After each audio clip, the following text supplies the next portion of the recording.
السلام عليكم. النهارده يوم مختلف جدًا وتجربة مختلفة، بس أنا في الأول هاحكي لكم الحكاية جات منين من البداية. من البداية كده جوزي دخل كده وقال لي: "أنا عامل لِك مفاجأة." قُلت له: "مفاجأة ليه؟ عمرها ما حصلت. هو النهارده إيه يا ولاد في الأيام؟ دوروا يا ولاد." قعدنا ندوّر، "هو النهارده عيد العمال؟" قال لِك: "لأ." "هو النهارده في إيه؟ هو إحنا في شهر كام؟ بمناسبة الإسراء والمعراج." قال لي: "لأ، ده من كام يوم، كل سنة وأنتم طيبين يعني على العموم." قُلت له: "أُمّال في إيه، في إيه اللي مختلف؟" قال لي: "أنا هاعمل لِك مفاجأة عيد الحُب، بس جات متأخّر شوية، اعذريني، اعذريني يا حبيبتي، وبعد كده اعذريني يعني عن إن أنا اتأخّرت عليكِ، أعمل لِك مفاجأة تجنِّن." شوفوا بقى هدايانا وهدايا عيد الحُب بتاعتك، إحنا هدايانا غير خالص، نحن نختلف عن الآخرون، هو كده بالضبط. في الأول زي ما إحنا متعودين الأول نصلّي على النبي كده يا حبايب قلبي، اللهم صل وسلِّم وبارك على سيدنا محمد وعلى آله وصحبه وسلم. لو أول مرة تشوفي قناتي ما تنسيش تشتركي في القناة علشان يوصلك كل فيديوهاتي وتتواصلي معايا على طول بإذن الله. النهاردة أول حاجة بدأت كده إن أطلع فرخة كده، وطلعت كده شوية من الرز كده، الرز بتاعي مليان سرس مليان سرس خالص، وأنا مش بعرف أنفخه أبدا أبدا أبدا أو أنسف، يعني أنسف للناس اللي في الفلاحين وعارفين يعني إيه رز بتنسف يعني. المهم أنا باقعد أغسل فيه شوية كتير كده تحت المَيّة، وباحب المَيّة يكون كتير كده علشان تخلّي الضرس بتاعي يطفو على الوش كده، واغسله كويس جدًا. النهارده هنعمل معمّر بطريقة فلاحي وحلوة. الحقيقة ما عنديش سمنة بلدي، باحب أدعكه الأول الرز بسمنة بلدي، بس أنا هاتعامل النهارده بشوية من القشطة وشوية من اللبن وهتبقى تمام وزي الفل، مش ضروري سمنة بلدي ما دام في قشطة عادي يعني. المهم كده أي حاجة في قلب الرز كده هابدأ أشيلها، أي حباية رز مش عاجباني سمرة شوية مش عارفة إيه، أي حاجة بابدأ أشيلها وأنا باغسل كده، لإني الحقيقة مش باعرف أنسف الرز خالص، خالص، فأنا باطلّع كل اللي فيه في قلب المَيّة كده، وأبدأ كده أغسله كويس أوي وأتأكد إنه إيه تمام وزي الفل. غسلت الرز الأول، كنت ناقعة الفراخ كده زي ما أنتم شُفتوا في الأول، قطّعت الفراخ بتاعتي ونقعتها كده في ملح ومَيّة وليمون، باحب أحط كده النهارده هنعمل كده أكل على السريع زي ما أنتم شايفين بالشكل ده، علشان هنطلع نسويه بشكل حلو جدًا، جدًا، ومفاجأتنا فوق السطح. توقعوا بقى في الوقت في قلب التعليقات واكتبوا لي إيه المفاجأة من قبل ولسه ما تجري الفيديو، وتشوفوا إحنا عندنا إيه بقى فوق السطح وجوزي عامل لي إيه وجايب لي إيه. هي دي بقى مفاجأة عيد الحب، هي دي مفاجأتنا غير أي مفاجأة خالص، إحنا ناس عمليين. بس الحقيقة التجربة هاحكي عنها بالضبط وهاقول لكم عملت إيه، لإن الحقيقة يعني إحنا في الأرياف، بس أنا أول مرّة الحقيقة أجرّب التجربة دي، أو مش متعوّدة عليها، يعني مش متعوّدة على التجربة دي كتير. يمكن الأجيال اللي قبل كده واخدين على الحاجات دي أكتر منّي، لكن الحقيقة مش متعوّدة، يعني هاكذب لو أقول إن أنا شاطرة في كل حاجة، حتى في كده شاطرة أوي، لا، لأ، مش شاطرة الحقيقة لأ، لسه هاخد وأدّي في الموضوع شوية كتير. المهم بقى أعمل المعمّر بتاعي، حطّيت كده معلقتين كبار كده من القشطة، حطّيت شوية اللبن كده، لسه هاجيب لبن تاني، كان عندي لبن شوية في اللبّانة دي وشوية في اللبّانة دي. فهاجيب بقى بقية اللبن بقى واحط الملح واضبط الملح بتاعه، وكده هنعمل كده المعمر واضبط ملحه واسيبه يتنقع كده على جنب. حطيت برضو شويه من الميه، هو حاسه ان اللبن بتاعه ما كانش كتير قوي بس كان حلو يعني. انا بحب اصلا اللبن بيكون كتير في قلب الايه في المعمر بتاعي، بس هو كان ايه ماشي حلو، كان جميل وكان طعمه جميل جدا جدا جدا جدا. المهم بقى أنا كنت ناقعة الفراخ بتاعتي، هاقطّع كده كام كده بطاطساية كده، علشان هاعمل صينية بطاطس كده بالفراخ ديًّا، تبقى حلوة جدًا وطعمها حلو أوي. جوزي الحقيقة شكّر لي فيها أوي وقال لي طعمها جميل أوي. فهاقطّع كده البطاطس زي ما أنتم شايفين كده معايا كام بطاطساية كده، وهاقطّع البصل، باحب أعملها ني في ني، ما أبدّلهاش أي تسوية على البوتاجاز ما دام إيه هتدخل الفرن يعني. فإيه باعملها كده قطّعت بطاطس وقطّعت فلفل، وهاحط كده بقى الفراخ عليها وأبدأ أنزل بالتوابل بتاعي.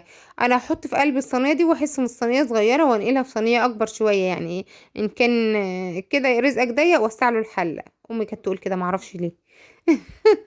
المهم كده اقلبهم كده مع بعض وايه اهو شويه بقى من الفلفل الاسمر، ما تستغربوش يعني، كل التوابل كنت لسه جايباها وفي الاكياس، فما تستغربوش من الموضوع ده. شويه من الكمون، شويه من الفلفل الاسمر، شويه البابريكا بقى كتير كتير كتير.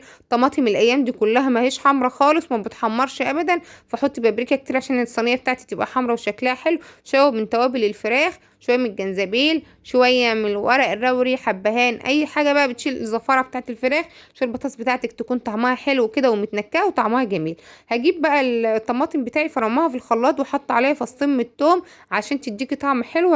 رحت بس اجيب معلقه وزماني جايه حالا اهو. المعلقه وصلت على طول كده، هقلب كده. بحب اصفي اي طماطم تعمل اي صلصه في الوجود، الا طماطم المحشي مش بحب اصفيها، لكن اي طماطم بحب اصفيها، شال البذر وشال القشر كده علشان تبقى حلوه معاكي والصلصه بتاعتك تكون حلوه. دي سنه اولى مطبخ للناس اللي ليه لسه بادئه، ما شاء الله عليكم، انا عارفه فيكم عتاوله ما شاء الله واشطر مني كمان.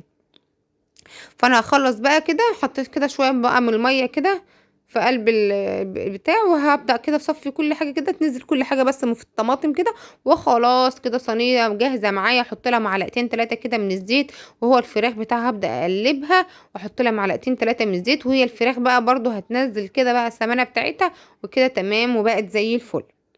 تعالوا يلا نشوف المفاجأة. احنا زي ما قلت لكم احنا مفاجأتنا غير. انا عارفة ان كام حد اكيد توقع انا هعمل الفراخ والبرام ده على ايه. يلا نطلع فوق السطح ونشوف. جبت كده صينية كده احط عليها علشان اقدر واشتري العدة بتاعتي والموبايل بتاعي. والعيال طلعت تجري ورا، ما هي هيصة هيصة والله يا بنات هيصة، وزفة وزفة، وكل العيال بقى تجري ورايا. هي فرح ابن العمدة والله، فرح ابن العمدة. بس العيال عملوا فيا عمايل انا حرمت منهم. المهم كده اهو زي ما انتوا شايفين، هنقل كده على صينيه. وما لقيت الصينيه دي مش واخده، مش هتاخد الصينيتين الحلتين يعني، فحطيت على الصينيه دي. حطيت كده البرام زي ما انتوا شايفين، وهجيب بقى الغطيان بتاعتهم ويلا بينا. زز من الميه معايا كده وخلاص. طلع شايفين بقى اختراع يا كوتش. بقول له هو ده يا محمد هديه عيد الحب. قال لي هو ده الهديه بتاعتنا علشان نوفر في الانابيب ونوفر في الغاز. اهو جت اسمها ايه، لا دي اسمها ايه، في اسمها ايه، كملوا انتوا المثل عشان مش عايزه اقوله.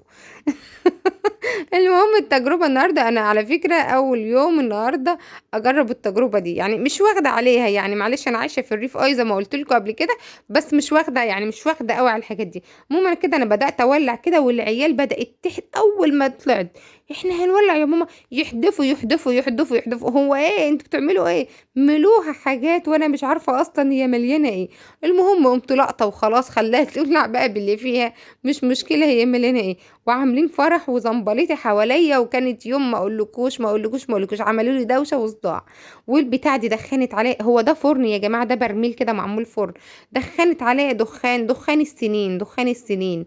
شربت كميه دخان ما شربتهاش في حياتي كلها يعني. هفضل صايمه عن الدخان طول العمر بالدخان اللي انا شربته اليوم ده. المهم اما ولعت كده وصهرجت كده، قلت بقى اما احط، لقيتها بقى بدات بقى حاجات كده بقى من تحت بدات تولع وتدخن، وعملت حاجات جميله جدا. هنا بقى كانت هدى قمت مدخله البطاطس، وكان خلاص البرام بدأ يقوم كده وتغلي كده بقى ويبقبق، والبطاطس كمان بدأت تغلي. طعم البطاطس والبرام في البتاع ده حلو جدا. بقيت انا بقى كل شويه عشان ما تطفاش احدف لها كام قلوح كده. كنت هاخد الجايزه الاولى في حتف في الرمايه ما اقولكوش. قعدت يومها، قعدت كل ما انا قاعده احدف لها احدف لها احدف لها. بس كانت حلوه جدا. طعم الاكل اصلا لما بيكون بطعم الدخان كده بتاع الفران البلدي او الفرن ده حلو جدا جدا جدا. تجربه والله العظيم حلوه قوي. هو شربت دخان كتير زي ما قلت لكم من شويه، بس هي التجربه والطعم ذات نفسه بيرجعك كده لزمان. حلو جدا، وكانت اجواء حلوه. انا بقى شديت بقى البتاع اللي انا قاعده عليها لورا كده خالص خالص، وقمت قاعده بقى خلاص بقى. بدأت بقى ان انشن وارمي انشن وارمي. شوف النشان بتاعي بيجي في مكانه الصحيح. ما تقولوش عليا ما بعرفش انشن. اي الحياه كل ما انشن واحده تيجي فوق وواحده تيجي تحت، اقول ووطي ايدي وتيجي برضو فوق، ما اقولكوش. احلى واحده تنشن في العالم هو انا. حتى ما باجي انشن عشان ارمي حاجه في عيالي، ما اقولك عمرها ما بتيجي فيهم ابدا. نفسي انشن والشبشب بيجي في عيل ما بيجيش. انا بقى كنت غطيت على الفراخ وسايباه يتردد، وان صينيه البطاطس لسه. ابوهم بقى كان قاعد جنبي، كان برضو بينشن في العيال، بس مش بينشن عشان حاجه، لا بينشش عشان يضربهم. ما هو هتلاقوا حاجه بتتحدف كده. اقول لكم ضرب السنين بقى وهصت السنين كلها. وابوهم كان قاعد متنرفز عليهم ويلقوا فيهم في القلاويح. انا لقوا في الفرن وهو يلق في العيال. انا لق القلاويح في الفرن وهو قاعد يلق في العيال وتنرفز عليهم. قلت له انا اخد برامي وانزل، انا إيه اللي جايبني في الصداع ده؟ المهم كده خلّصنا كده وخلّصت بقى الأكل بتاعي وهاخده بقى إيه وبانزل بقى، لإن هو بقى اتخنق قال له: "أنتم إيه اللي جايبكم؟ أنتم عطّلتوني." وهو بيبقى شغّال كده في مكان كده على السطح جنبنا، كان بيعمل كده رُكنة أمّا تخلص بإذن الله أفرّجكم عليه، لإن هو بيعمل رُكن حلوة أوي وهو شغّال في الستاير يعني على العموم مش في الرُكن بس. فأنا هنا كده خلّصت الأكل وده كان الأكل بتاعنا، غرفته برضه على السريع كده ونزلنا اتغدينا، لإن جوزي كان عايز يطلع يكمّل شغله وأنا كمان كنت إيه، عندي تورتاية يومها بإذن الله الفيديو بتاعها هينزل لكم بُكرة، كنت خلّصتها كده بقى وما حبيتش إن أنا أطوّل الفيديو ده عليكم وأنزّل لكم التورتاية مع الروتين ده، أشوفكم بقى في فيديو بكرة والسلام عليكم ورحمة الله وبركاته.